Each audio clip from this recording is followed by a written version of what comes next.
একবার নারে তাকবীর। ও আমার চেচর বাজারের মুসলমানরা, দুনিয়া দুনিয়া করে করে দুনিয়ার পিছনের জীবনটা কাটায়া দিলা আল্লাহর মহব্বতে, কোরআনের মহব্বতে। আল্লাহর জান্নাতের বাগিচায় বসার সুযোগ তোমার একদিন হইল না। তুমি তো একদিন দুনিয়া ছেড়ে চলে যাইবা। তোমার আপনজনেরা তোমাকে গোসল দিয়া সাদা কাপড়ের কাপড়টা পরায়া অন্ধকার কবরে রাইখা আসবে কিয়ামত পর্যন্ত। আর কেউ তোমার আমার খবর নিতে জানবে না। কথা বলেন ঠিক না বেঠিক? এবার আল্লাহর পয়গম্বরের সামনে হযরত ওমর রাদিয়াল্লাহু তাআলা আনহু যুবকটাকে আল্লাহর নবীর সামনে নিয়ে দাঁড় করায় দিয়েছেন। নবী জিজ্ঞেস করেন, যুবক কাঁদো কেন? কি হইছে? চোখে পানি কেন? যুবক ডাক দিয়ে বলে, নবী গো, এমন গুনাহ করছি, গুনার কথা মুখে উচ্চারণ করতে বহুত বড় ভয় লাগে, লজ্জা লাগে। যুবক জানতে চাই, তোমার গুনাহ কি আসমানের চাইতে বড় হবে নাকি? যুবক ডাক দিয়ে বলে, হ্যাঁ হ্যাঁ, আমার গুনাহটা আসমানের চাইতেও বড় হবে। যুবক জানতে চাই, তোমার গুনাহ কি জমিনের চাইতেও বড় হবে? হ্যাঁ, আমার গুনাহ জমিনের চাইতেও বড় হবে। আল্লাহর পয়গম্বর জিজ্ঞেস করতেছেন, তোমার গুনাহ কি আল্লাহর আরশে আজিমের চাইতে বড় হয়ে যাবে নাকি? বলে, হ্যাঁ, আল্লাহর আরশে আজিমের চাইতেও আমার গুনাহ বড় হয়ে যাবে। রাসূল জিজ্ঞেস করেন, হ্যাঁ যুবক, তাহলে কি তুমি আল্লাহর সাথে শরীক করছো নাকি? হুজুর, না না, আমি আল্লাহর সাথে শরীক করি নাই। জোরে কন্না সুবহানাল্লাহ। আল্লাহর পয়গম্বর জিজ্ঞেস করেন, যুবক, তাইলে কি এমন গুনাহ করছো গুনার কথা কি বলা যায় না? হুজুর, আপনি অনুমতি দিলে আমি গুনার কথা বলবো। আল্লাহর পয়গম্বর বলেন, বলে ফেলো। এই যুবকটা ডাক দিয়ে বলে, ও আল্লাহর পয়গম্বর শুনেন, আমি মদিনার একজন কাফন সূরা, আমি মদিনার মৃত্যুবরণকারী মানুষগুলোকে যখন কবরের মধ্যে রাইখা আসে, আমি কবরে খনন কইরা রাতের গভীরে তার শরীর থেকে, লাশ থেকে ওই কাপড়ের কাপড় ছিঁড়ে নিয়ে বাজারে বিক্রি করি। এই হলো আমার পেশা, এই হলো আমার নেশা। কিন্তু 2-3 দিন পূর্বে আমার জীবনে এমন একটা কাজ করে ফেলেছি হুজুর, যার কারণে আমি মুহূর্তের মধ্যেও সেই আগে বলতে পারি নাই। কি করেছ? বলে, হুজুর, মদিনার মধ্যে এমন একজন মেয়ে মারা গিয়েছিল, যে মেয়েটা অবিবাহিত, পরমা সুন্দরী, আবেদা সালেহা, নেককার পর্দানিশীল মহিলা মেয়ে। এখন পর্যন্ত কোন পরপুরুষের সাথে তার বিবাহ শাদী হয় নাই। এই মেয়েটা মারা যাওয়ার পরে হুজুর গো, এই মেয়ের আপনজনেরা চোখে পানি নিয়া মেয়েটাকে ওই যে পবিত্র পানি দিয়া তাকে গোসল করায়া ওই যে পবিত্র সাদা কাপড়ের ভিতরে ওই মেয়েটাকে কাফন পরায়া আপনজনেরা যখন লাশ ওই জানাজা দিয়ে কবরের মধ্যে লাশটা রেখে আসছে গুরুস্থানের মধ্যে, আমি অপেক্ষা করতেছিলাম কখন রাত্রি হবে, আপনজনেরা ঘুমিয়ে পড়বে, আমি আমার অভ্যাস অনুযায়ী মেয়ের শরীর থেকে কাপড়টা ছিঁড়িয়ে নিয়ে বাজারে বিক্রি করে দিব।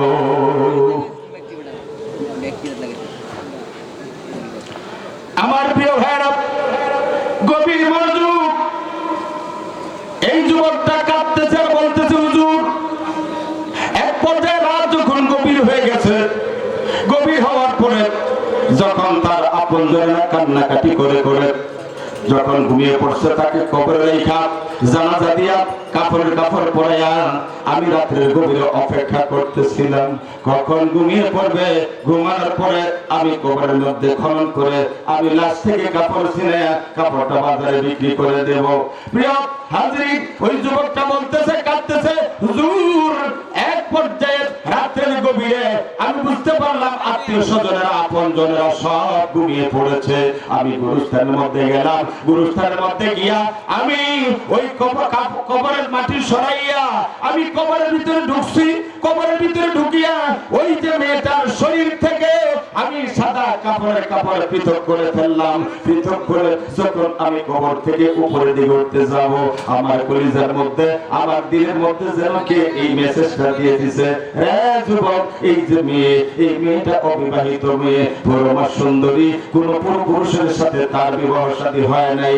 আজকে সুবর্ণ সুযোগ রে, তুই ইচ্ছা করলে এই মেয়ের সাথে জিনার কাজ করে ফেলতে পারো। জোরে কন্না নাউজুবিল্লাহ। ও আমার ভাইরা, যুবক ভাইরা রে, ডাক দিলাম, একটু সময় তো বসবার সুযোগ হইল না। এমন একদিন আসবে বিপদে পড়বা। ও আমার আমার ভাইরা মুসলমান বাবারা, দোকানদার ভাইরা, ব্যবসায়ী ভাইরা, ব্যবসা তো 365 দিন করতে পারবা, 365 দিন মাহফিল হয় না, মাহফিল হবে না, বছরে একবার হচ্ছে। যদি মনটা চায় একটু সময় মাহফিলের মধ্যে বসে যাও, তওবা করো, আল্লাহর দরবারে ক্ষমা চাও, গুনাহ মাফ করে আল্লাহর দরবার থেকে যদি কবরে যাইতে পারো, আমার আল্লাহ তোমাকে জান্নাতের মেহমান বানায়া দিবে।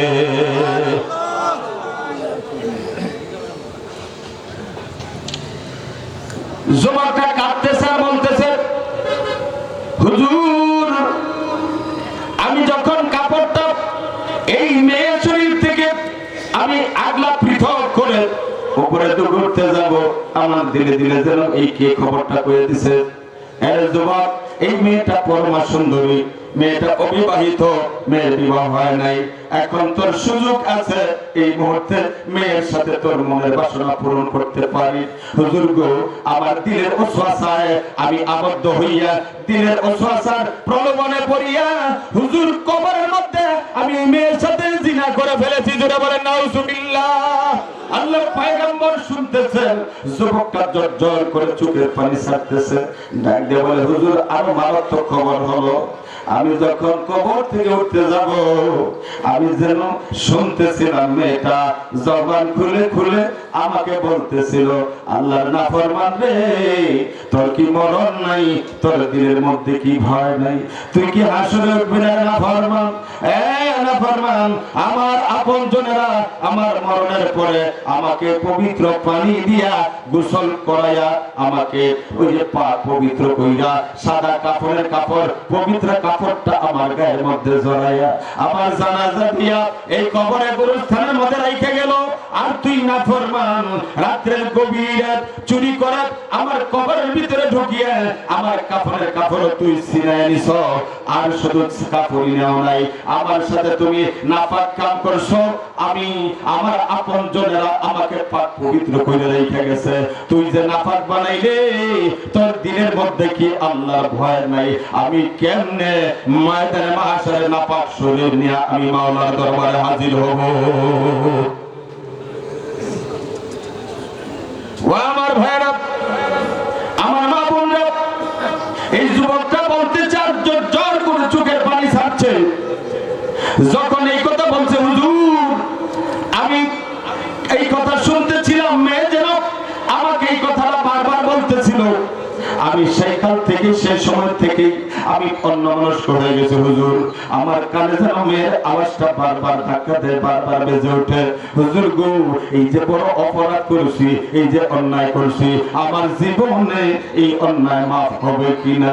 রহমতের নবী, দয়ার নবী, রহমাতুল লিল আলামিন নবী, শেষ নবী, আপনার নবী, আমার নবী মুহাম্মদুর রাসূলুল্লাহ সাল্লাল্লাহু আলাইহি ওয়াসাল্লাম ডাক দিয়া বলে, আরে যুবক, অবশ্যই তুমি বড় গুনাহ করে ফেলেছো। জোরে বলেন নাউজুবিল্লাহ।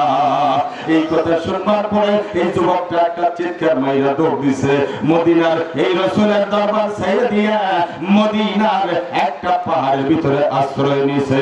দিনের বেলায় পাহাড়ের ভিতরে থাকে, রাত্র যখন গভীর হইয়া যায়, রাত্র যখন নিবিড় হয়ে যায়, ওই গুহা থেকে বের হইয়া যুবকটা একটা গাছের নিচে চলে আসে। গাছের নিচে আল্লাহর কুদরতি পায়ে সাজদা দিয়া রাত গভীর পর্যন্ত কান্নাকাটি করে, মালিক আমি যে গুনাহগার, তুমি তো গাফফার, আমি যে রহমান, আমি যে নাফরমান, তোমার নাম তো হইল রহমান।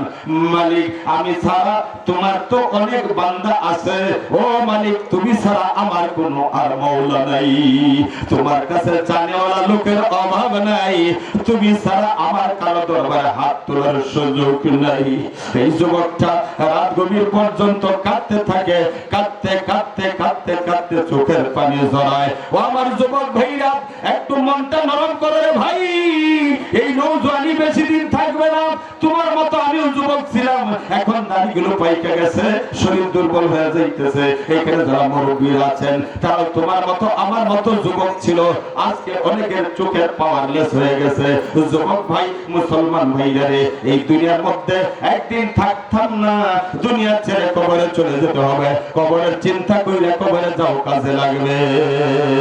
আমার প্রিয় ভাইরা, এই কথা যখন ওই যুবকটা আল্লাহর পয়গম্বরের জবান থেকে শুনছে, দৌড় দিয়ে গুহার ভিতরে ঢুকছে রাত্র গভীর হইলে গাছের নিচে আইসা সাজদায় পড়া পড়া আল্লাহর দরবারে কান্নাকাটি করে আল্লাহর দরবারে কান্নাকাটি করে করে চোখের পানি জড়ায় গুনাহের সাগরে আমি পড়েছি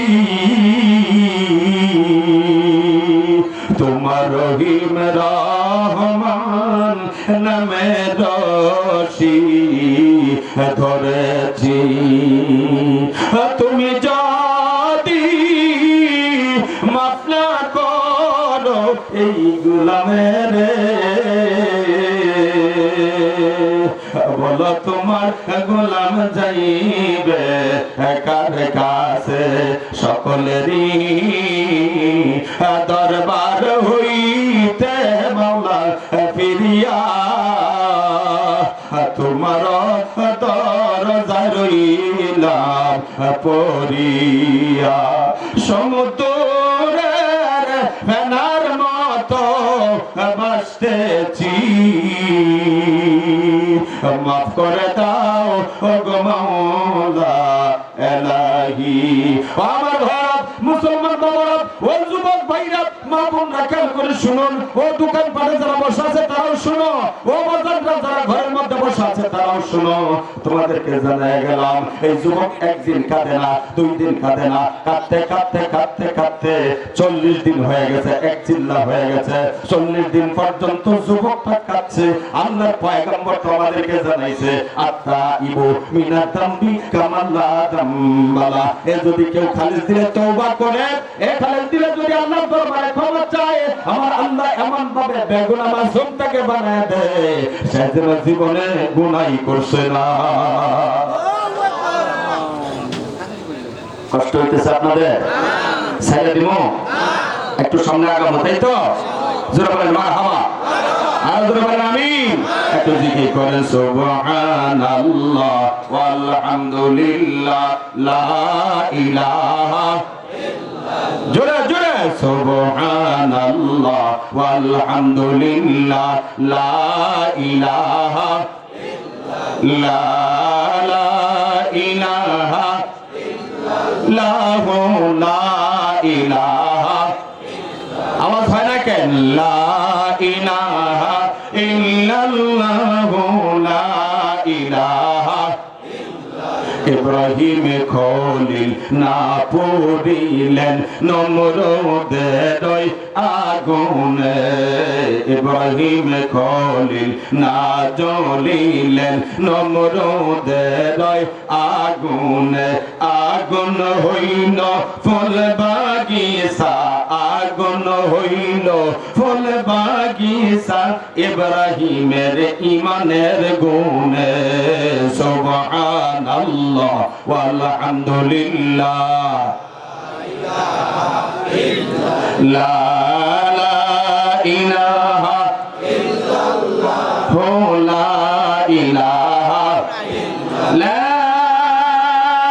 ilaha illallah muhammadur rasulullah সাল্লাল্লাহু আলাইহি ওয়াসাল্লাম বাবারা বাজানরা 40 দিন যেদিন পূরণ হয়ে গেছে আমার আল্লাহর রহমতের দরিয়ার মধ্যে জোশ লেগে গেছে যারা কান সুবহানাল্লাহ এবার আল্লাহ জিবরাইলকে ডাক দিয়ে বলে জিবরাইল যাও আমার দোস্তের কাছে গিয়ে বলো আসমান বানাইছে কে জমিন বানাইলো কে মানুষ বানাইছে কে ক্ষমা করার মালিক কে এরপরে বলবা 40 দিন পূর্বে আপনার কাছে একটা যুবক আসছিল তওবা ইস্তেগফার করবার জন্য গুনাহ নিয়া আপনার দরবারে আপনি জায়গা দেন নাই এই ব্যক্তি যুবকের গুনাহ আমার আল্লাহ তওবা কবুল করে জীবনের গুনাহ maaf করে দিয়েছে জোরে কান্না সুবহানাল্লাহ আমার ভাইরা হযরত ওমর রাদিয়াল্লাহু তাআলা আনহু আল্লাহর পয়গম্বরের ওই মজলিসের মধ্যে বসা জিবরাইল সাহেব সালাম দিয়ে ডাক দিয়ে বলেন নবী আল্লাহ জানতে চাইছেন আসমান বানাইছেন কে আল্লাহ রাসূল ডাক দিয়ে বলেন আসমান বানাইছেন আল্লাহ জমিন বানাইছেন কে জমিন বানাইছেন আল্লাহ জান্নাত জাহান্নাম বানাইলেন কে তার উত্তর হলো জান্নাত জাহান্নাম বানাইছেন আমার আল্লাহ। জিন ইনসান বানাইছেন কে? তাও বানাইছেন আল্লাহ। ও পয়গম্বর, আপনার কাছে আজ থেকে 40 দিন পূর্বে একটা যুবক এসেছিল আপনার কাছে তওবা করতে, আপনি তাকে আপনার দরবারে জায়গা দেন নাই। এই যুবকটা আল্লাহর দরবারে এমন কান্নাকাটি করেছে, এমন ভাবে তওবা করেছে, আমার আল্লাহ খুশি হইয়া ওই যুবকের জীবনের সব গুনাহ মাফ করে দিয়েছে। জোরে বলেন সুবহানাল্লাহ। আমার আল্লাহ বলেন বিসমিল্লাহির রহমানির রহিম।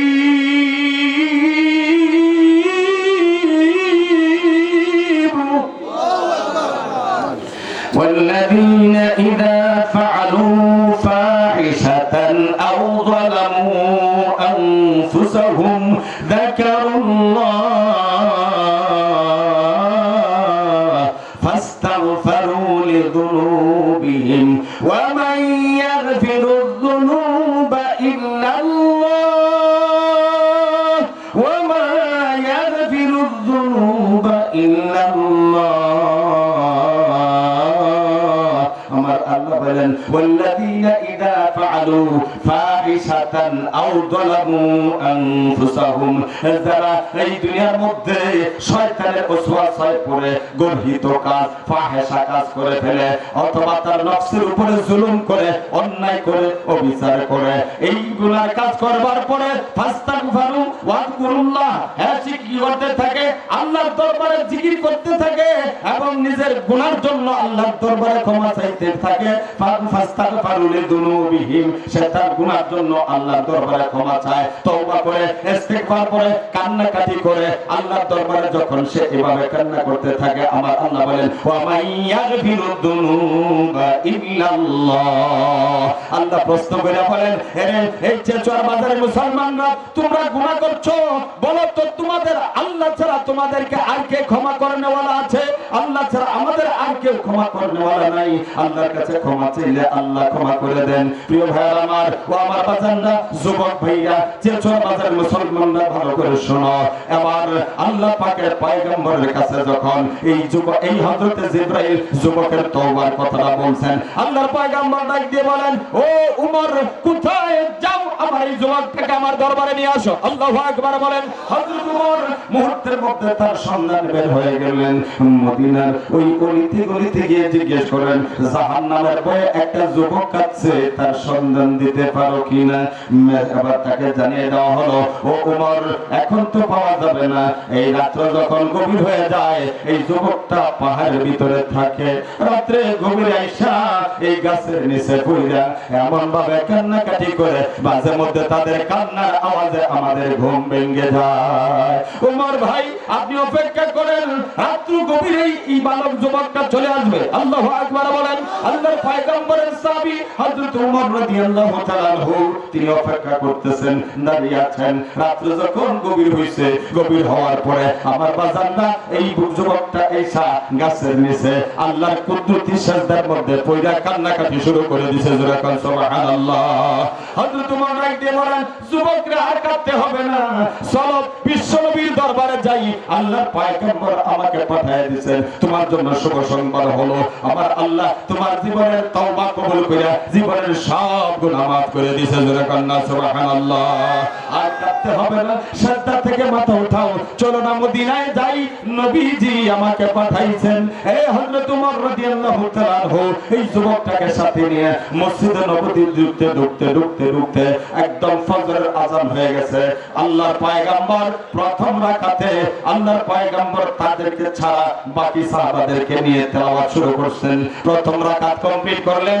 দ্বিতীয় রাকাত যখন পয়গম্বর আরবি মুহাম্মাদুর রাসূলুল্লাহ সাল্লাল্লাহু আলাইহি ওয়াসাল্লাম এবার যখন সূরা ফাতিহা শেষ করে সূরাতুত তাকাতুর যখন তেলাওয়াত করতেছেন, বিসমিল্লাহির রহমানির রহিম, আলহাকুমুত তাকাতুর। আল্লাহু আকবার বলেন।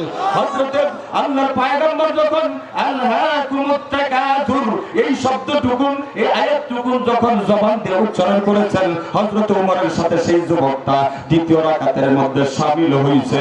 যখন পয়গম্বর বলছেন আল্লাহুকুমুত তাকাসুর হাত্তা যুরতুমুল মাকাবির, এই আয়াত তেলাওয়াত করার সাথে সাথে ও বাজান যুবকটা একটা চিৎকার মাইরা জমিনের মধ্যে পড়ে দুনিয়া থেকে চিরদিনের জন্য বিদায় হয়ে গেছে।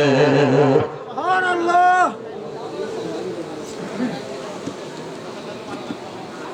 তাহলে তওবা করার দরকার আছে না নাই?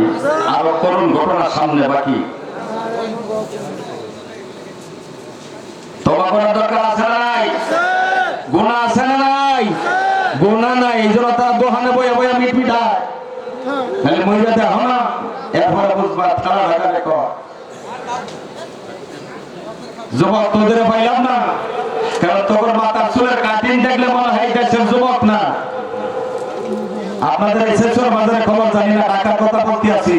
26 বছর, তখন আমার দাড়ি মাত্র কুচকুচে কালো, এখন সাদা হয়ে গেছে। 27 বছর অতিক্রম হইতেছে এক মসজিদে।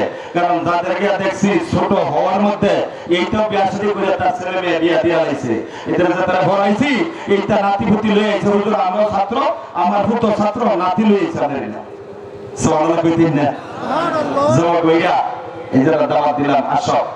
মাথার চুলের কাটিং দেখলে মনে হয় সেই দেশের যুবক না। চতুর্দিক দিয়ে ব্লেড দিয়ে ছাড়ছে না, কি দিয়ে ছাড়ছে, নারিকেলের মতো সমান লেভেল পজিশন, মাঝখান দিয়ে এক গুছারাইটা দিছে।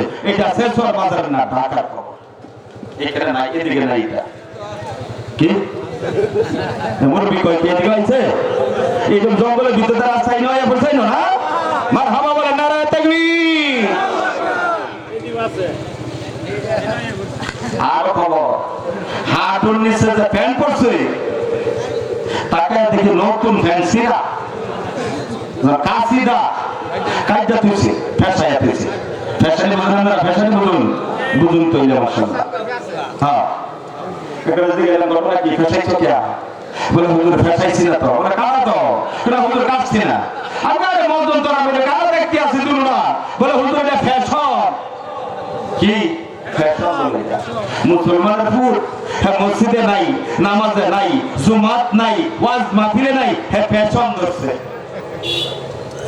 কষ্ট হইতেছে আপনাদের? কষ্ট হইতেছে বাবারা? যুবক ভাইরা একটু সময় পারলে বস, তোমরা আমাদের কলিজার মানুষ। কারণ ময়দানে মাহশার এটা সাধারণ কোনো জায়গা না।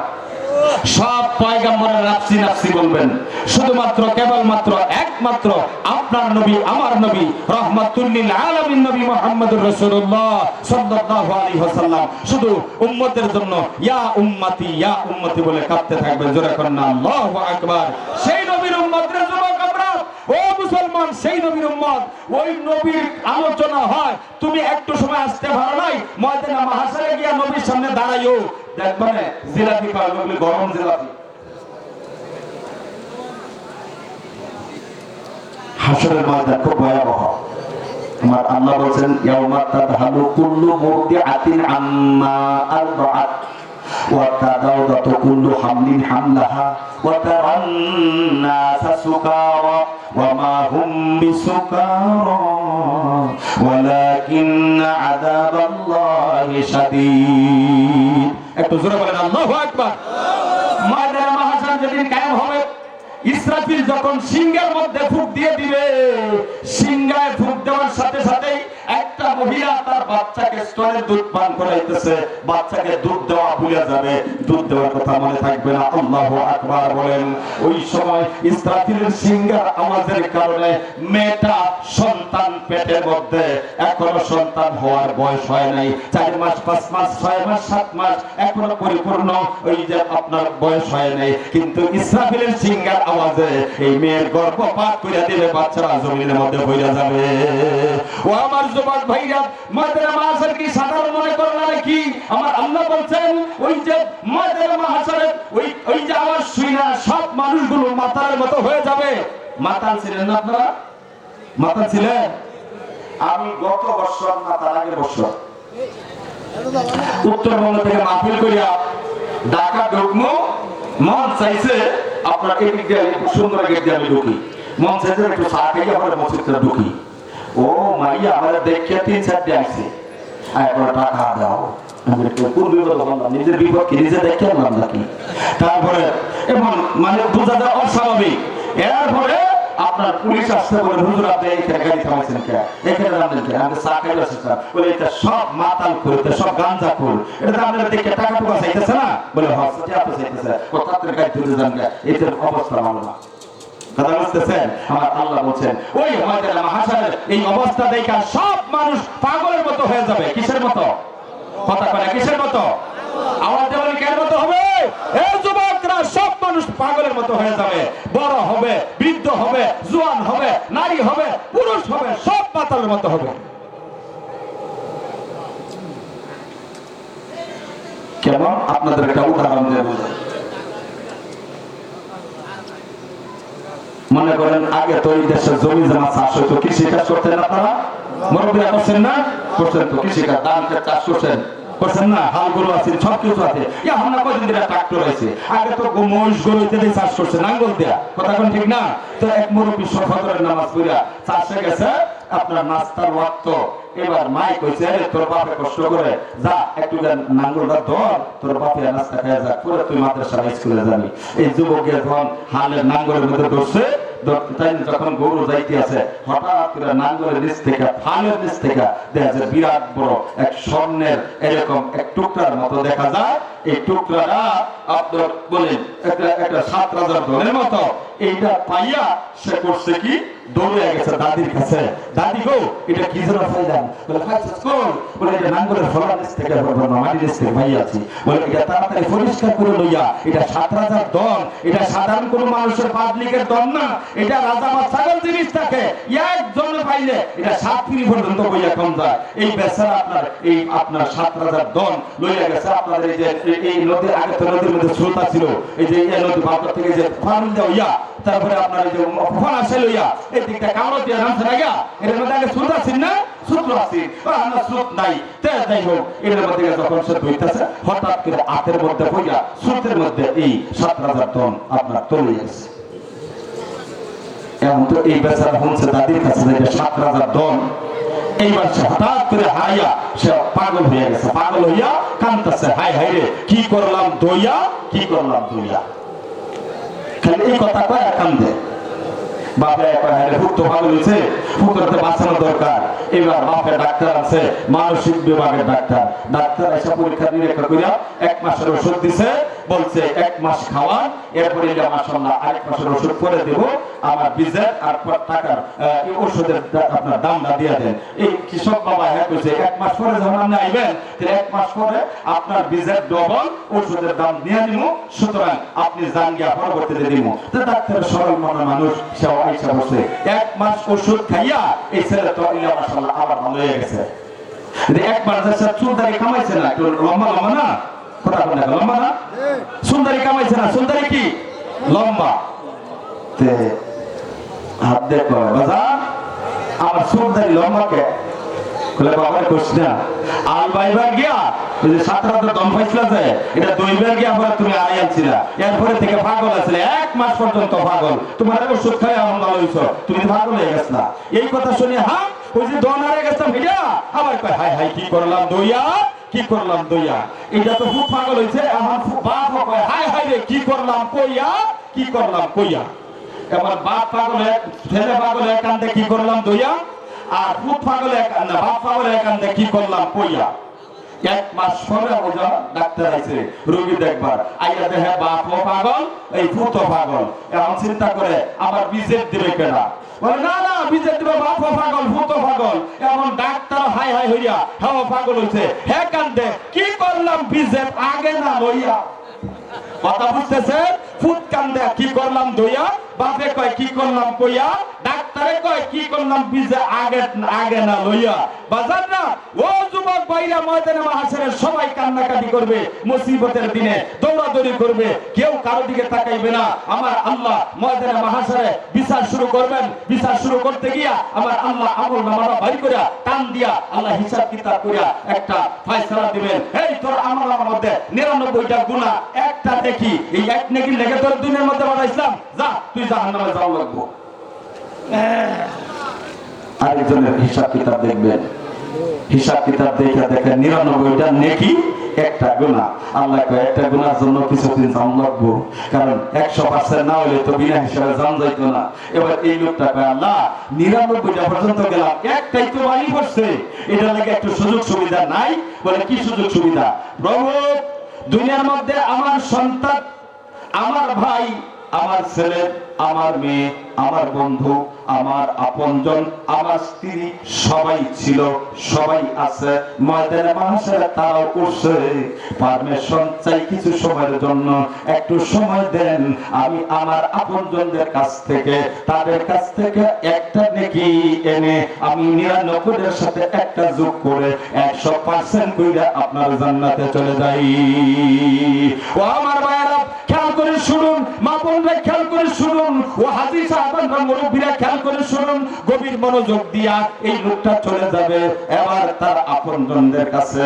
আপনজনদের কাছে গিয়া প্রথম ভাইকে পাইবে, ভাইয়ের কাছে গিয়া বলবে শোনো শোনো শোনো আমার প্রাণের ভাই, একটি নেকির জন্য আমার জীবন যায়।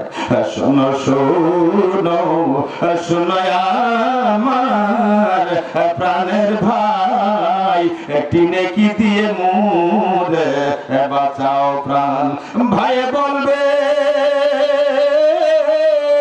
কে গো তুমি, চিনি না। আল্লাহু আকবার বলেন। দুনিয়াতে ভাই আমার ছিল না, বলেন করবো ভাই থেকে পরিচয় দিবে না, আমার কথা না। আল্লাহর কোরআন বলছে ইয়াউমা ইয়াফিরুল মারউ মিন আখিহি, ভাই ভাই থেকে পলায়ন করবে। এর আমার ভাই ছিল না, আজকে ময়দানে মাহশারে নেকি দেওয়ার জায়গা না, তোর একটা কম পড়ছে, আমার না জানি কয়টা কম পড়ে, না না নেকি দিব না, পলায়ন করবে। ভাইয়ের কাছ থেকে ফিরে এবার তার বাপের কাছে যাইবে। আমার আব্বা জান, আপনি জানেন না যে সন্তানের জন্য মাথার ঘাম আপনি দুনিয়ার মধ্যে ফেলাইছিলেন।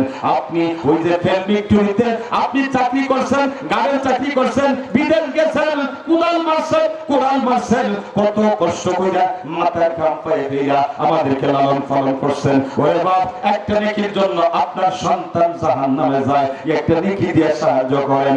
বলবে শোনেন শোনেন শোনেন আমার আব্বা জান, একটি নেকি দিয়ে মোরে বাঁচাও প্রাণ। বাপেও বলবে কে গো তুমি, চিনি না। দুনিয়াতে সন্তান আমার ছিল না, বাবা ফলান করবে, বাবা পরিচয় দিবে না। মায়ের কাছে গিয়ে বলবে শোনো শোনো শোনো আমার আম্মা জান, একটি নেকি দিয়ে মোরে বাঁচাও প্রাণ। মায়ও বলবে কে গো তুমি, চিনি না। দুনিয়াতে সন্তান আমার ছিল না। মায়ও বলবে না না, নেকি দেবার জায়গা না, আমার দুনিয়ার মধ্যে সন্তানাদি ছিল না। মায়ও স্বীকার করবে, মা পলায়ন করবে। এ আমার ভাইরা মুরব্বী বাবারা খেয়াল করে শুনুন, এবার এই লোকটা তার স্ত্রীর কাছে, সন্তানের কাছে যাইবে, সন্তানকে বলবে, সন্তানরা অস্বীকার করবে। এবার তার স্ত্রীর কাছে, সহধর্মীর কাছে যাইবে, ও আমার প্রিয় তোমার স্ত্রী, তোমার জন্য আমি কি না করছি, নিজের সংসারটা, নিজের যৌবনটা তোমার জন্য পানি করছি, রাতে ডিউটি করছি, দিনে ডিউটি করছি, ব্যবসা করছি, হাল চাষ করছি, বিদেশ গেছি, ঈদের সময় তুমি চিঠি লাগছো 10,000 টাকার নিচে শাড়ি কিনলে এবার ঈদ করবো না, তোমার সবার জন্যই আমি শাড়ি কিনছি, তোমাদের মন আমি খুশি করছি, আমি নিজে একটা পুরান কাপড় পরে ঈদের ময়দানে চলে গেছি। ওরে প্রিয়তমা স্ত্রী, তুমি তো জানো না তোমার প্রিয়তম স্বামী একটা নেকির জন্য জাহান্নামে যায়। ওরে স্ত্রী, দাও দাও একটা নেকি দিয়ে তোমার স্বামীকে সাহায্য করো, একটা নেকি চাই, একটা নেকি দাও, আমি জান্নাতে চলে যাই, নাই আমার বিপদ। স্ত্রীও বলবে কে গো তুমি, চিনি না। দুনিয়াতে বিয়ে আমার হয় না। আল্লাহু আকবার বলেন। এই যুবকটা একটা চিৎকার মেরে বলতে থাকবে, এই সোনার যৌবন আমি কই কাটাইলাম, সোনার জীবন,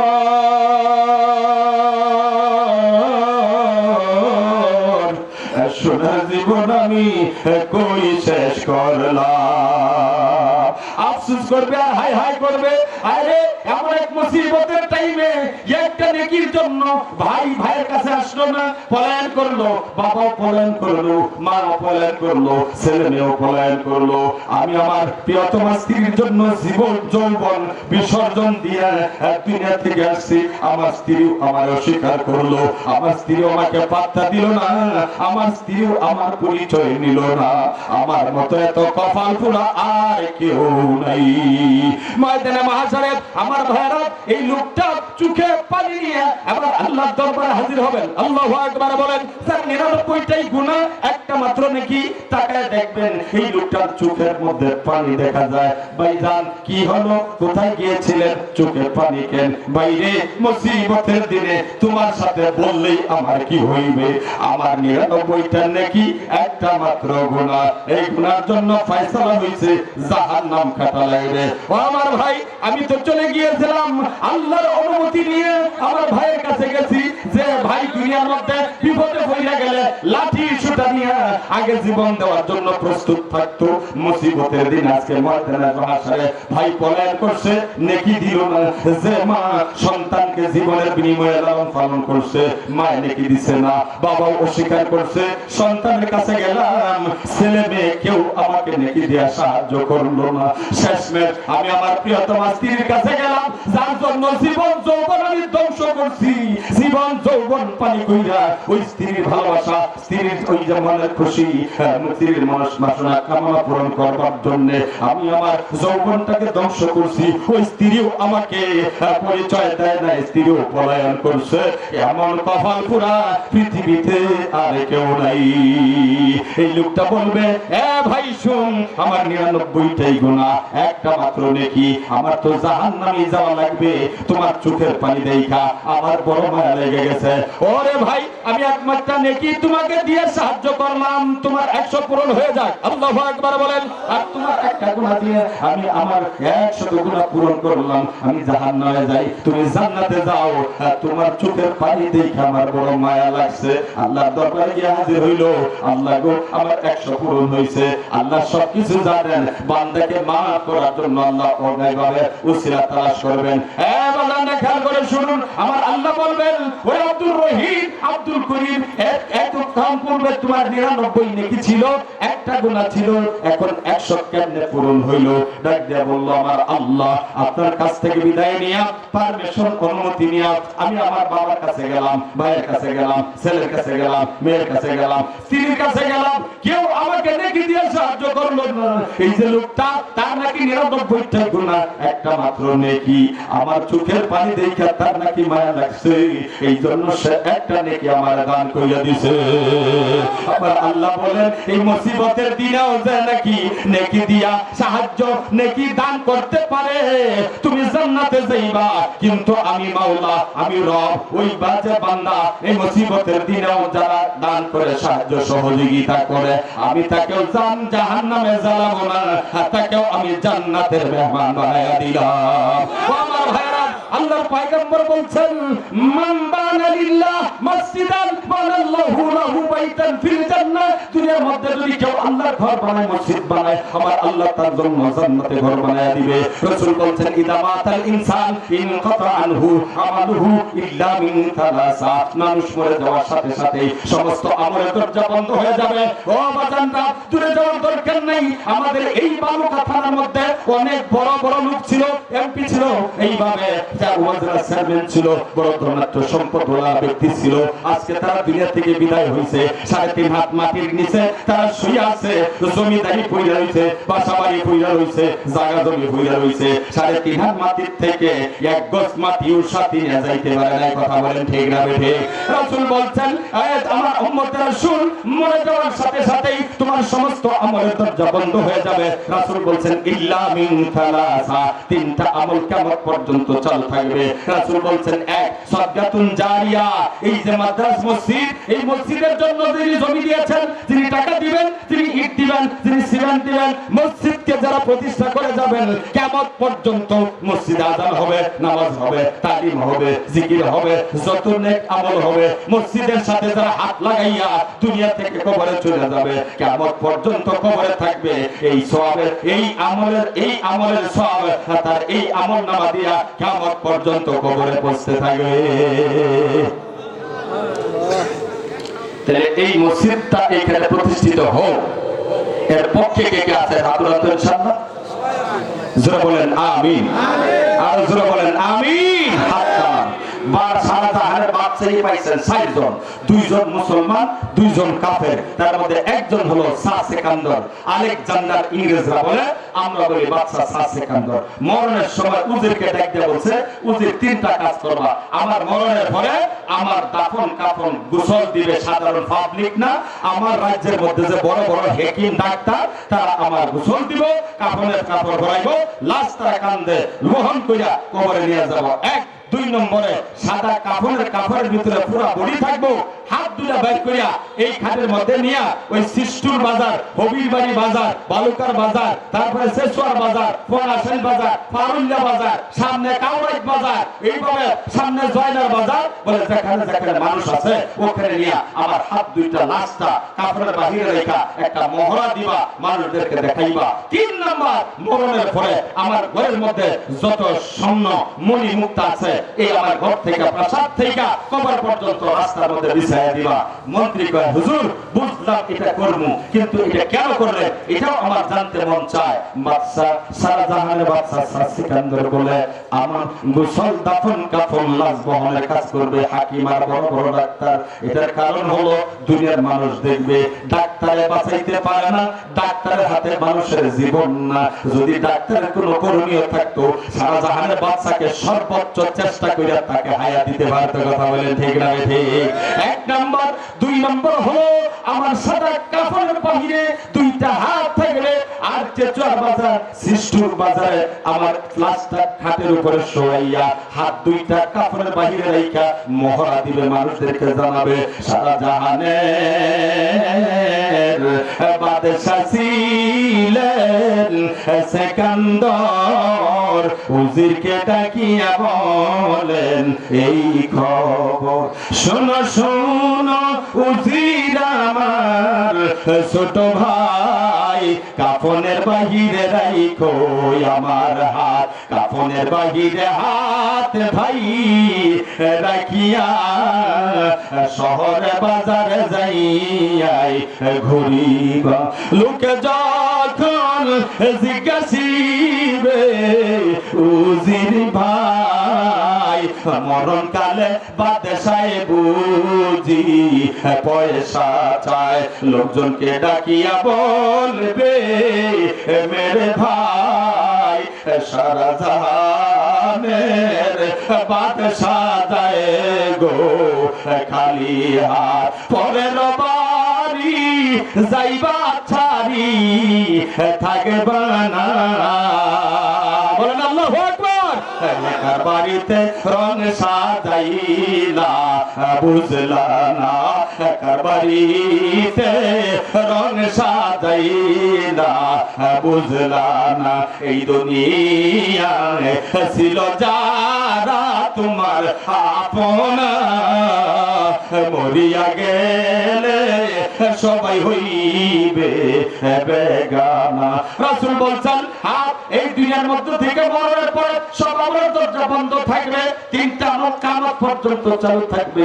একটা হলো সদকা জারিয়া। সদকা জারিয়া কাকে বলে? এই যে হাজী আব্দুল জব্বার মসজিদ, এই মসজিদের জমি যারা দিবেন, জমি যারা দিবেন, ইট দিবেন, টাকা দিবেন, পয়সা দিবেন, সিমেন্ট দিবেন, রড দিবেন, সময় দিবেন, পরিশ্রম দিবেন, বুদ্ধি দিবেন, পরামর্শ দিবেন, এই মসজিদ বানায়া যারা কবরে যাইবেন, কিয়ামত পর্যন্ত আপনার ছেলেরা আপনাকে ভুলে যাবে, মেয়েরা ভুলে যাবে, আপনজন ভুলে যাবে, স্ত্রী বলবে, আল্লাহর ঘর মসজিদ আপনাকে বলবে না, আপনাকে জান্নাত পর্যন্ত পৌঁছাইয়া দিবে।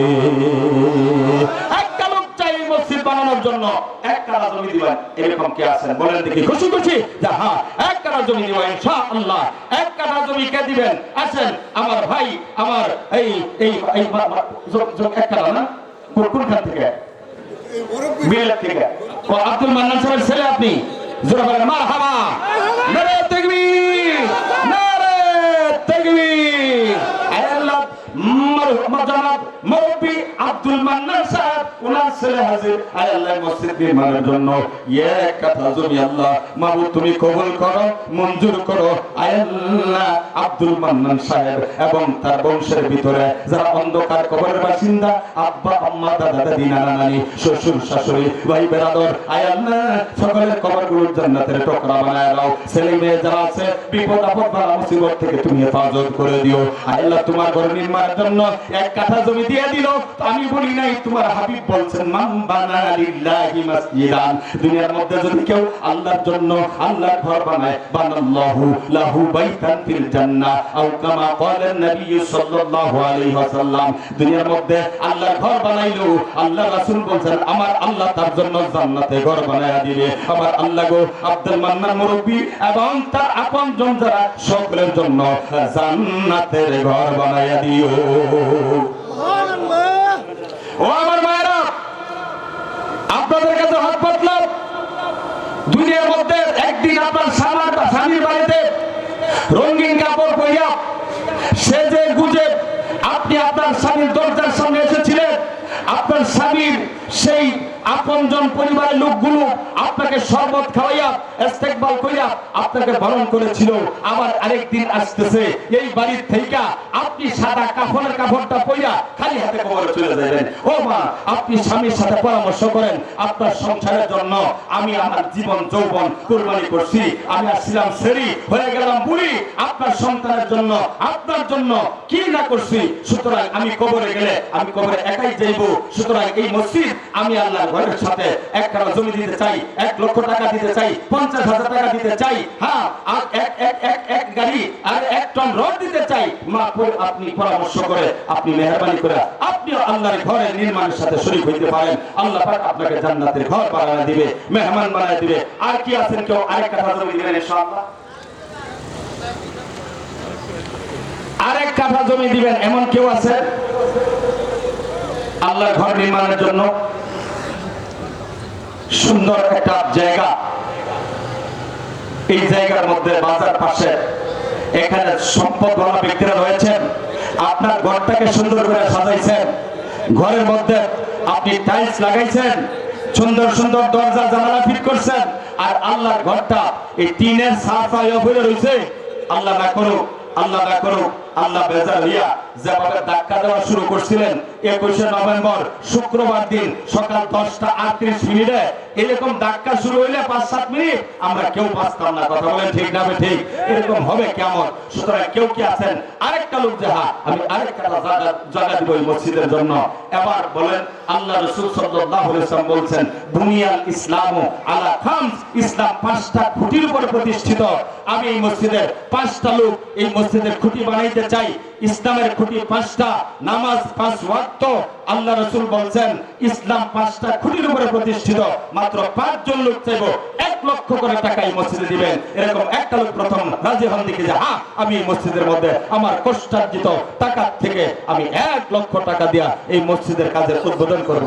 আমি 1 লক্ষ টাকা দেব। মাশাআল্লাহ। হালিয়া আলহামদুলিল্লাহ, আমি 1 লক্ষ টাকা। আমার হাত দেন। আমার মুরব্বী খুব হাসি খুশি মানুষ। হ্যাঁ মাবুদ, রাতের গভীর আমি গুনাহগার নালায়েক। তোমার এই বাংলাদেশ এবং বহির্বিশ্ব আল্লাহ তাআলা তোমার বাইতুল্লাহ সেই জায়গার মধ্যে আরবের বিভিন্ন জায়গার মধ্যে কিছুদিন যাওয়ার সুযোগ করে দিয়েছিলাম। আয় আল্লাহ, আমি সেই হাতটা ধইরা আমার এই মুরব্বীর জন্য দোয়া করলাম। উনি জায়গা দিচ্ছেন আগে 1 কাঠা, এখন আবার মসজিদ শুরু হবে। এই শুরু লগ্নে 1 লক্ষ টাকা 5 জনের কাছে চাইছি। মুরব্বী 1 নম্বরে দাঁড়াইছেন 1 লক্ষ টাকা। ও মালিক, মুরব্বীকে তোমার কুদরতি হাতে হাওলা করে দিলাম। ময়দানে মাহশরে মুসিবতের দিনে তোমার আরশের ছায়া নিচে জায়গা দিয়া জান্নাতের মেহমান বানায় দিও। জোরে বলেন আমিন। আয় আল্লাহ, ওনার আব্বা আম্মা দাদা দাদি নানা নানি শ্বশুর শাশুড়ি ভাই বেরাদর আত্মীয় স্বজন আয় আল্লাহ অন্ধকার কবরে আল্লাহ কবরগুলো জান্নাতের টুকরা বানায় দাও। ছেলে মেয়ে 3 সন্তান যারা রয়েছেন বিপদ আপদ বালা মুসিবত থেকে হেফাজত করে দিও। ইহকালে শান্তি দিও, পরকালে নাজাত দিও, নৈরাশ করো না। জোরে জোরে বলুন আল্লাহুম্মা আমিন। মালিক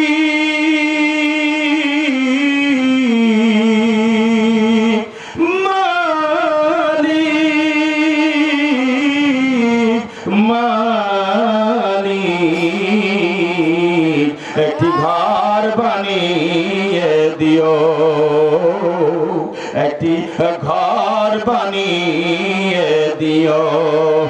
মালিক তুমি জান্নাতে মসজিদ নির্মাণকারীদের জন্য একটি ঘর বানিয়ে দিও, একটি ঘর বানিয়ে দিও। বলেন আমিন। আরো 4টা লোকের প্রয়োজন, 1 লক্ষ করে টাকা। বলেন দেখি অত্র অঞ্চলের আমার প্রিয় ভাইয়েরা, মা বোনরা, ব্যবসায়ী ভাইয়েরা, জমিদার ভাইয়েরা, আল্লাহর ঘরের জন্য দান করিয়া কবরে চলে যাবেন আর সবকিছু পড়ে থাকবে, এটা দিয়ে আপনার কবরের মধ্যে সবাই আছে। আমার এই ছোট্ট ভাই 10,000 টাকা আইতে আছে সুমন খান আছেন ভাই? আর কেউ 1 লক্ষ টাকা দেওয়ার মতো? প্রিয় ভাইয়েরা, মা বোনরা, আপনাদের কাছে হাত পাতলাম, আছেন কি কেউ 1 লক্ষ টাকা দেওয়ার মতো? মনে মনে আপনারা দোয়া করতে থাকেন আর মনটারে বুঝাইতে থাকেন, মন রে এই দুনিয়া ছাড়া লাগবে, থাকার জায়গায় দুনিয়া না, কবরের মধ্যে শোয়া লাগবে, কবরের দুনিয়ার কোনো চিজ আসবাব চলবে না, নেক আমল কবরের মধ্যে পৌঁছবে। এভাবে মনকে বুঝাইতে থাকেন।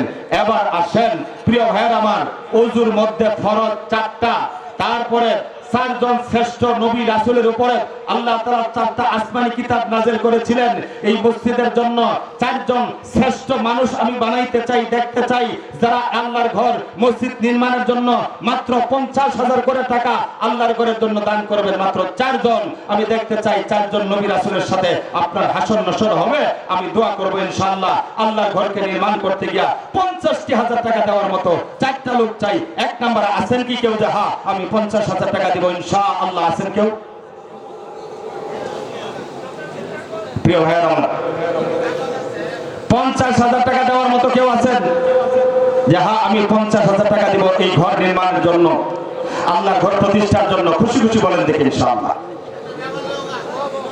ভাইয়েরা আমার, দুনিয়ার থাকার জায়গা না, দুনিয়াটা ছাড়তে হবে একদিন। দুনিয়া ছেড়ে যেমন আমার আপনার পূর্বপুরুষরা চলে গেছে কবর দেশে, আমার আপনাকেও কবরেই চলে যেতে হবে। এই যুবক ভাইরা, তোমরা মনে মনে চিন্তা করো, দোয়া করতে থাকো। এমন বহু যুবক আছে সারা বাংলাদেশের মধ্যে, ভ্রমণ করতে গিয়ে দেখেছি তারাও আল্লাহর ঘর নির্মাণের জন্য পাগল করা হয়ে যায়। অনেক মা বোনরা তাদের গলার চেন পর্যন্ত আল্লাহর দ্বীনের জন্য খুলে এই হাতের মধ্যে দিছে। এরকম অসংখ্য দৃষ্টান্ত আমি আজিজুল হক সরকারের কাছে আছে। মা বোনরা আপনারা আছেন, আপনাদের কাছে হাত পাতলাম, যদি কেউ পারেন, হ্যাঁ আপনারা একজন ব্যক্তি, একজন মা 50,000 টাকা দিয়া এই মসজিদের নির্মাণের কাজের সাথে শরীক হইতে পারেন। যদি কেউ পারেন বলেন দেখি, আছেন কেউ 50,000 টাকা দেওয়ার মতো? নাই। আল্লাহ পাক যেন কবুল করেন, বলেন আমিন। জোরে বলেন আমিন। একটা জোরে জোরে তাকবীর দেন, নারায়ে তাকবীর, আরো জোরে নারায়ে তাকবীর। তিলকা আশারাতুন কামিলা, 10 সংখ্যাটা পরিপূর্ণ। 10 জন সাহাবী দুনিয়া থেকে জান্নাতের শুভ সংবাদ নিয়ে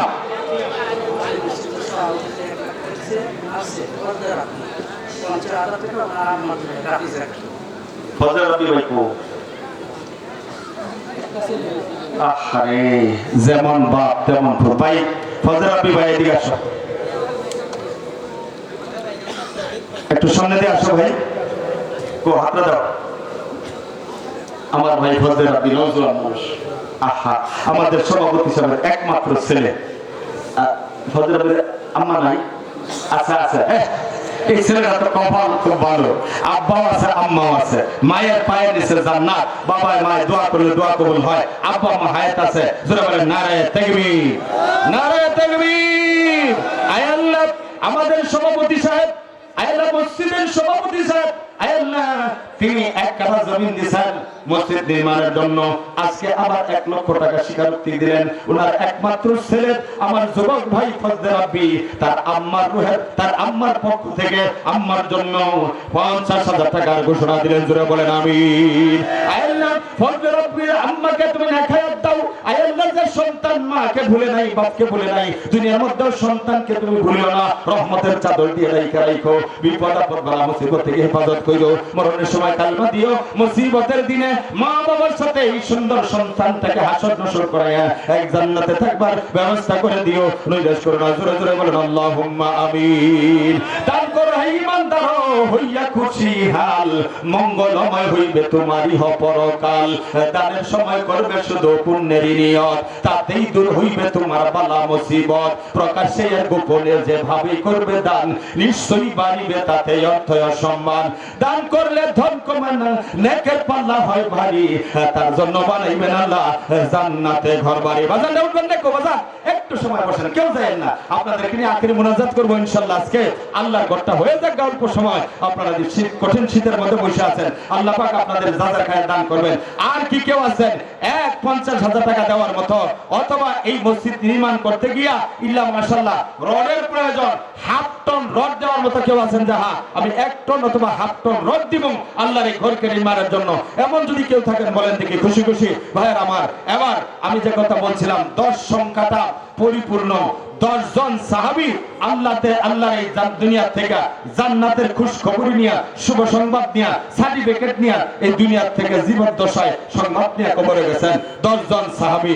আমি আপনাদের এই 10 জন সাহাবীর সাথে যাতে হাসর নসর হয়, আল্লাহ পাক আপনাদেরকে যাতে জান্নাতের মেহমান বানান। মাত্র 10 জন লোক চাইবো আল্লাহর এই ঘরকে নির্মাণের জন্য মাত্র 20,000 করে টাকা দিবেন। 10টা লোক 20,000 টাকা দেওয়ার মতো একজন লোক দেখি যে হ্যাঁ এখানে এই রোডের সামনে, রোডের পাশে এই মহাসড়কের মতো এই সুন্দর এই আল্লাহর ঘরটা নির্মাণ হবে 3 তারা ফাউন্ডেশন দিয়ে, আপনি ঘরের সাথে 20,000 টাকা দিয়ে শরীক হবেন। এমন যদি কেউ থাকেন খুব খুশি খুশি বলেন দেখি, আছেন কেউ 20,000 টাকা দেওয়ার মতো? নাই? একটা লোক 1 টিকিটা দিবেন এই ঘরের জন্য। ইট লাগবে না? ইট একটা লোক বলেন দেখি, যাহা আমার ঘরের মধ্যে আমি অনেক ইটা লাগাইছি, আল্লাহর ঘর জান্নাতের এই যাওয়ার একটা সিঁড়ি হবে, জান্নাতে যাওয়ার একটা উসিলা হবে, আল্লাহর ঘরকে নির্মাণের জন্য আমার ইট দিয়ে শুরু করবো, এমন একজন দিলওয়ালা আল্লাহর প্রেমিক, আল্লাহর দিলের প্রেমিক দেখতে চাই।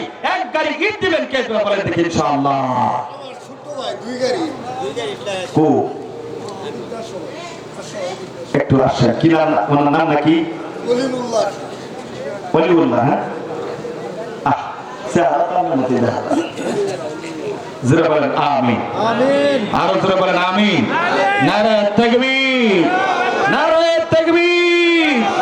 এ মাবুদ, সভাপতি সাহেবের ছোট্ট ভাই ওলিউল্লাহ খান আল্লাহ 2 টিভিটা আল্লাহ মসজিদ নির্মাণের জন্য দান করছেন। আল্লাহ তুমি কবুল করো, ওনার জানমালের মধ্যে বরকত দাও। আয় আল্লাহ লক্ষ লক্ষ টাকা নয়, কোটি কোটি টাকার বরকত দুনিয়ার মধ্যে তুমি দিও।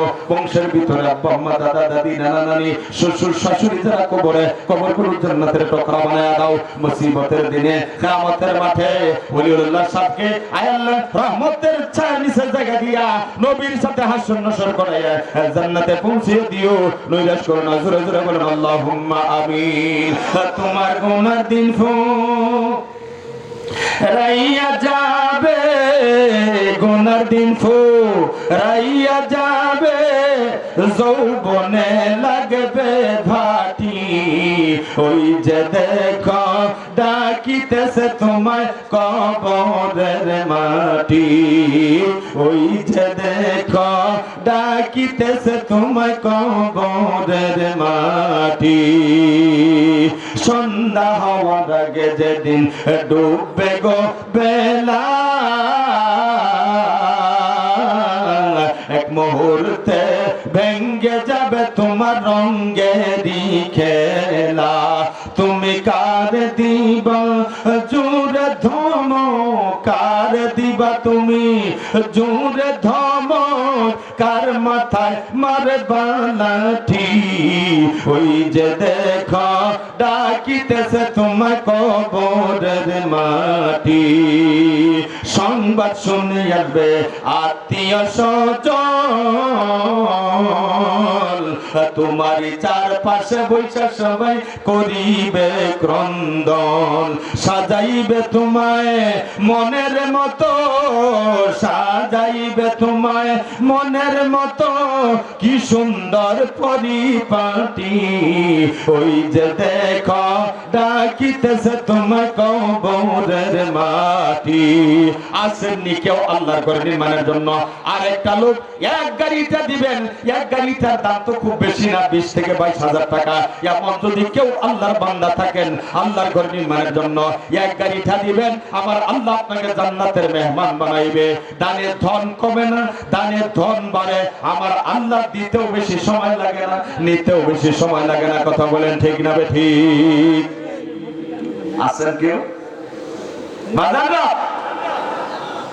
আল্লাহর পয়গম্বর মুহাম্মদুর রাসূলুল্লাহ সাল্লাল্লাহু আলাইহি ওয়াসাল্লাম মসজিদে নববীতে বসা একজন ইয়েতিম সাহাবী আসছে আল্লাহ রাসূলের কাছে এসে একটা আরজি পেশ করছে, হুজুর আমি আমার জমির সাথে আবু লুবাবা নামে এক ভাইসা, তার জমি, আমার ছেলে মেয়ে ওই জমিতে গেলে উনি ভালো করে দেখেন না, ভালো করে সহ্য করতে পারেন না, এই জন্য আমি একটু আমার জমিনের সীমানা দিতে চাই, পিলার উঠাইতে চাই। আমি পিলার উঠতে গিয়া একটা গাছ সীমানার মধ্যে পড়ছে, এটা লুবাবা ভাই সাহেবের গাছ। আমি তার কাছে বলছিলাম যে গাছটা আমার দেয়া দেন, দান করেন, দেয় নাই। পরে বলছি গাছটা আমার কাছে বিক্রি করেন, বিক্রিও করি নাই। হুজুর করি কি, আপনি যদি একটু সুপারিশ করে দিতেন। যেরকম সুবহানাল্লাহ বলে লুবাবাকে ডেকে আনো। আবু লুবাবা আসছে, হ্যাঁ আবু লুবাবা তোমার পাশের ভাই প্রতিবেশী ভাই এত ইয়েতিম, তোমার যে বাগানের সীমানার যে গাছটা আছে সে তো সীমানা টানবে, এই গাছটা সীমানার মধ্যে পড়ছে, তারে দিয়ে দাও না, আমি নবী রিকোয়েস্ট করতেছি তার জন্য। বলে না হুজুর এই গাছ দান করা যাবে না। বলে ঠিক আছে দাম যা আছে তা দিয়ে দাও, মূল্য দিয়ে দেয়। বলে হুজুর আমি গাছ বিক্রি করব না। এবার রাসূল বলছেন একটা অফার দেই, তুমি একটা গাছ যদি আমার এই ইয়েতিম সাহাবীকে দান করে দাও, আমি তোমার জন্য জান্নাতের একটা খেজুর গাছের জিম্মাদারি নিব। জোরে কর না সুবহানাল্লাহ। যতই কোন হ্যাঁ এমন কিপটা হার কিপটা, জীবনটা বইরা মুডির মধ্যে, তারপরে ক্ষতির মধ্যে আপনার টেহা রাখছে 10-5টা টেহা, তার জীবনে হইছে না, দান করে না লাগে এই জন কিপটা। একবার হুজুর আমার জান্নাতে একটা গাছ লাগতো না, যেটা সেটা আমারই থাক। জোরে করে নাউজুবিল্লাহ। একজন সাহাবী হযরত আবু দাহদা রাদিয়াল্লাহু তাআলা আনহু এই কথাটা শুনছে, আরে রাসূল বলছে জান্নাতের বাগিচা, জান্নাতের খেজুর গাছ জিম্মাদারি হবে, জান্নাতের খেজুর গাছ জিম্মাদারি জান্নাতেও নেই। সে বলল কাছে গিয়ে রাসূলের কাছে, হুজুর এই যে অফারটা দিবেন এটা কি শুধু আবু লুবাবার জন্যই নাকি অন্য কেউ গাছটা কিনে দিলে তার জন্য হবে? বলে যে কেউ এই গাছটা কিনে যদি আমার সাহাবীকে দান করে আমি তার জন্য জান্নাতে খেজুর গাছের জিম্মাদারি নিব। জোরে কোন সুবহানাল্লাহ। এবার হযরত আবু দাহদা আবু লুবাবার কাছে গিয়ে বলে, আবু লুবাবা আমি তোমাকে আমার খেজুর গাছের খবর তো জানো, আমার বাগানের মদিনায় যে একটা বাগান আছে। আবু লুবাবা কয় মদিনার সবাই আপনার খেজুর গাছের খবর জানে, কারণ আপনার বাগানটা খুব উন্নত মানের বাগান, খেজুরগুলা খুব বাচ্চা বাচ্চা লাগাইছেন, খুব সুস্বাদু, সব মদিনার মানুষের কাছে আপনার বাগানের খেজুরের কদর আছে। বলে তোমাকে একটা সুযোগ দিলাম, তুমি একটা খেজুর গাছ ওই সীমানার খেজুর গাছটা আমার কাছে বিক্রি করবা, আমি তোমাকে 600 গাছ বিশিষ্ট আমার মদিনার যে খেজুর গাছটা, খেজুর গাছের বাগানের ভিতরে একটা কূপ আছে, মিষ্টি পানির কূপ। মদিনায় তখন পানির অভাব, কূপ জায়গায় থাকতো, খুব দামি জিনিস ছিল এটা। বলে ওই কূপটা সহ এই বাগানের মধ্যে আমার বসবাসের বাড়ি, 600 খেজুর গাছ বিশিষ্ট বাগান এবং একটা কূপ, এটা তোমার দিয়া দিলাম। জোরে কর সুবহানাল্লাহ। আবু লুবাবা কয় কি রে, এটা হাসা কথা নাকি? সাহাবীদের দিকে ফিরে কয়, আপনারা শুনেন তো এই যে আবু দাহদা কয় কি, ভাই ভাইসা বলেন তো আপনি কি বলেন? বলে কথা ওইটাই, তুমি আমাকে ওই সীমানার গাছটা আমার কাছে বিক্রি করবা, আমি তোমাকে 600 গাছ বিশিষ্ট আমার বাগান, যে বাগানে কূপ এবং বাড়ি আছে, এটা তোমাকে দিয়ে দিব বদলায়। বলে আপনি কি এই কথার মধ্যে অবিচল আছেন? বলে আমি অবিচল। বলে ঠিক আছে গাছ দিলাম একটা, আপনার বাগান আমি নিয়ে গেলাম। জোরে কন্না সুবহানাল্লাহ। আমার প্রিয় ভাইরা, এমন এই সাহাবীরা আল্লাহর পয়গম্বরের কাছে গিয়ে ডাক দিয়ে বলে, হুজুর কাম গোটাইছি, কাম বানায় নিয়ে আসছি, এই গাছটা আমি ক্রয় করছি। কি দিয়া ক্রয় করলা? আমার একটা বাগান আছে, খেজুর গাছের বাগান মদিনায়। বলে বাগানটা তো আমিও চিনি। বলে হুজুর ওই বাগানের মধ্যে একটা কূপ আছে, পানির কূপ। বলে তাও জানি। ওই বাগানের ভিতরে আমার একটা বসবাসের বাড়ি আছে, তাও জানি। হুজুর এই 600 গাছ বিশিষ্ট বাগান এই পুরো বাগান এবং বাগানের সাথে ওই যে পান করার পানি এবং আমার বসবাসের ঘর বাড়ি, এই পুরা বাগান এবং ঘর বাড়ি এবং ওই যে মিষ্টি পানির কূপ দিয়া আমি 600 খেজুরের গাছ বিশিষ্ট বাগানটা আমি দান কইরা ওই যে খেজুর গাছটা শিবানের খেজুর গাছটা আমি ক্রয় করে নিয়েছি। জোরে কন্যা সুবহানাল্লাহ। হুজুর আমি শুধু ক্রয় করলাম না, আপনার সামনে ওয়াদা দিলাম আমি এই খেজুর গাছটা আপনার এতিম সাহাবীর জন্য দান করে দিলাম। জোরে কন্যা সুবহানাল্লাহ। রাবী বলেন আল্লাহর পয়গম্বর বলছেন, হে আবু দাহদার, এই জান্নাতের খেজুরের বাগান না কতই উত্তম, কতই উত্তম, কতই উত্তম। কিতাবের মধ্যে আসছে আল্লাহর পয়গম্বর এই কথাটা বারবার বলছেন, এক দুইবার না। হযরত আবু দাহদা রাদিয়াল্লাহু তাআলা আনহু কান বিলম্ব না করে তার বাগানের সামনে গিয়ে ডাকতেছে, উম্মে দাহদা, হে আমার উম্মে দাহদা, কোথায় গো, আমার স্ত্রী কোথায় গো? এবার স্ত্রী দরজার সামনে ডাক দিয়ে বলে, স্বামী প্রতিদিন দরজার সামনে এসে ডাক দেন, আজকে বাগানের বাহির থেকে ডাক দিতেছেন, ঘটনাটা কি বুঝি না? রাসূলের সাহাবী ডাক দিয়ে বলে, স্ত্রী রে, এই বাগান আমি বিক্রি করে দিছি, এই বাগানের মালিক এখন আমি না, এই জন্য আমি এখন আর বাগানের ভিতরে ঢুকতে চাই না। এই বাগানের ভিতরে আমার কূপ আছে, বাগানের সাথে কূপ দিছি, আর যে ঘরের মধ্যে তোমরা আমরা বাস করতাম এই ঘরটাও আমি এই বাগানের জন্য, আমি ওই গাছ ক্রয় করার জন্য আমি দিয়ে দিছি। বলে এর বিনিময়ে আপনি কি কিনছেন? কিসের বিনিময়ে আপনি এই বাড়ি, আপনি এই বাগান, আপনি এই কূপ দান করলেন? হযরত আবু দাহদা ডাক দিয়ে বলে, ও আমার স্ত্রী, আমি একটা জান্নাতের খেজুর গাছের বিনিময়ে আমি এই বড় বাগানটা দান করে দিছি। যেমন স্বামী তেমন স্ত্রী। স্ত্রী ডাক দিয়ে বলে, জান্নাতের গাছ তো ওই গাছ, একটা যুবক একটা তাজা গোড়া নিয়া 100 বছর দৌড়াইলেও জান্নাতের একটা গাছের ছায়া শেষ করতে পারবে না। আসলে কেউ এক গাড়িটা দেওয়ার মতো আর কেউ আছেন বাজানরা? নাই। এক গাড়িটা দেওয়ার মতো কেউ নাই। মুরব্বীরা এখানে যারা আছেন কেউ পারবেন কি যাই এই মসজিদের জন্য এক গাড়িটা দিবেন? আছেন কেউ? মা বোনরা এবার আসুন, 10 জন চাই, মাত্র 10,000 করে টাকা। খুব জলদি বলতে হবে, 10,000 করে টাকা ইনশাআল্লাহ, খুব তাড়াতাড়ি। নাজমুল হাসান শিমুল ভাই আছে এখানে? ও এ বাসা এখানে রয়েছে, এখানে বাসা, হ্যাঁ কাছে, এবার বাড়ি আছে কেরা? হাত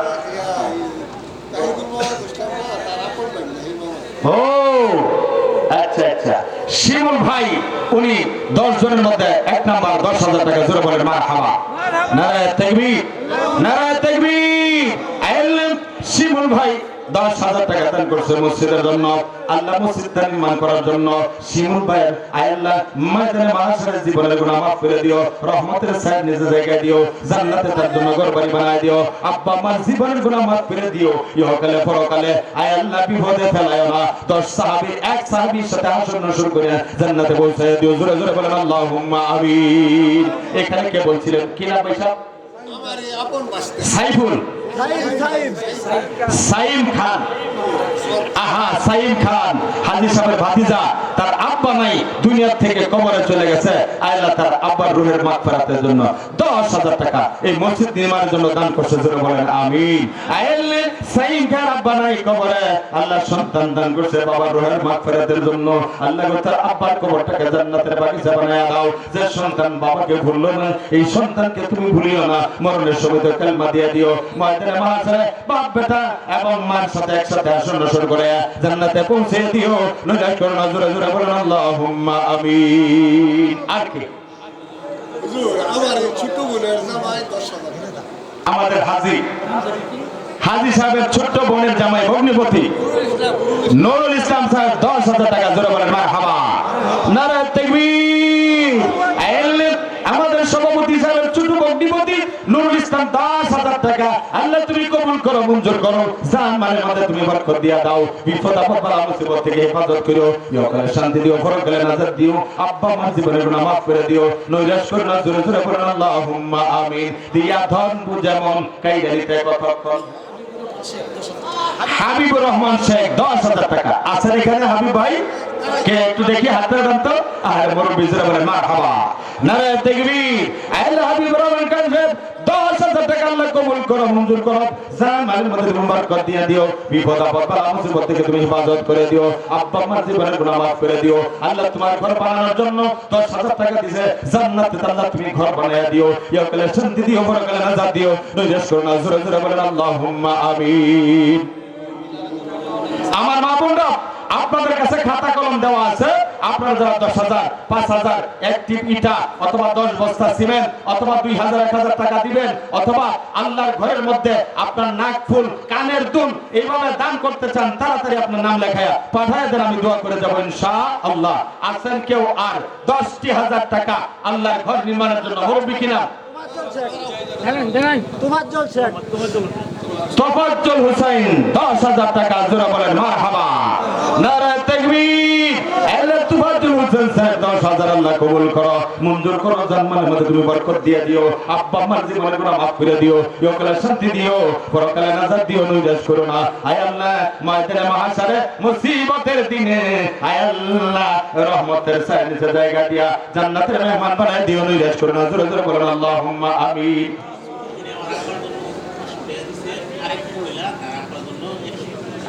আচ্ছা, ওনার ছোট বোন দিচ্ছেন, ওনার আব্বার জন্য নগদ 500, আরেকজন মহিলা দিচ্ছেন 100 টাকা, জোরে বলেন মারহাবা, নারায়ে তাকবীর।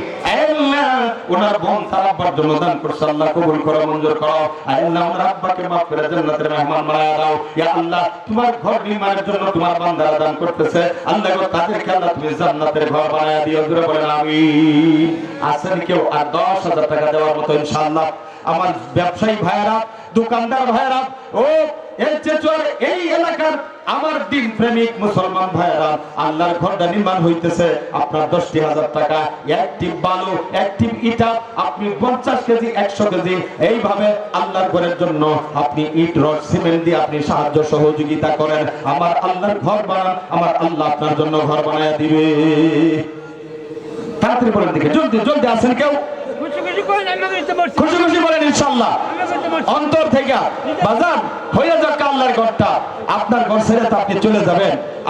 আপনার এই দুনিয়ার জিন্দেগিতে আল্লাহ পাক আপনাকে যখন কবরে, হাসরে, মিজানে ফুলসিরাতে উঠাবে, আল্লাহ আপনাকে জান্নাতের মেহমান বানায়া দিবে। কোন আল্লাহ পাক আপনার এই দুনিয়ার মধ্যে মুসিবতে ফেলাইবে না, আল্লাহ পাক আপনাকে মেহেরবানি করবে। খুশি খুশি বলেন দেখি। আল্লাহ দিতেও বেশিক্ষণ সময় লাগে না, নিতেও বেশিক্ষণ সময় লাগে না। আমি গিয়েছিলাম দক্ষিণবঙ্গের আপনার একটা বুলা, একটা ডিস্ট্রিক্ট আছে, এখানে বুলা লোক থাকতে পারেন। বুলা গিয়েছিলাম, ওই বুলার একটা গাড়ির নাম হলো ইলসাগা, এপারে হলো আপনার লক্ষ্মীপুর মজুচৌধুরীর হাট, আর উপরে হলো ইলিশাঘাট। আমি মাহফিল কইরা সকালবেলায় এই নদী পার হবো, নদী পার হয়ে দিক দিয়ে আসবো। আমি লঞ্চের উপরে উঠছি, এরপরে সি বুট না কি বলে মোটামুটি বড় আছে, নৌকার বলে লঞ্চের উপরে উঠটা আমি দেখলাম আমার মতো আরো কয়েকজন দাঁড়াইয়া দক্ষিণ দিকে তাকায় চোখের পানি ছাড়তেছে। আমি বললাম ঘটনা কি? এইদিকে তাকায় কান দেখেন। বললাম ভাই সাহেব, আমার পরিচয় দিলাম, আমি আজিজুল হক সরকার, ঢাকা থেকে আসছি, ঈদগাহ বাইতুল আমান জামে মসজিদে আপনি যে মজুমরুল বাড়ির মাহফিলে আসছিলাম, তো আপনার কাছে জানতে চাই, আপনি ওদিকে ফিরে কাঁদতেছেন, কারণটা কি এটা কি বলবেন? বলে হুজুর, এই যে দেখেন একটা সুপারি বাগানের 16 আনার মধ্যে 14 আনা বাগানটা নদীর গর্ভে বিলীন হয়ে গেছে, দুই একটা গাছ পড়তেছে ভাঙ্গা, এটা দেখা যায় এখনো।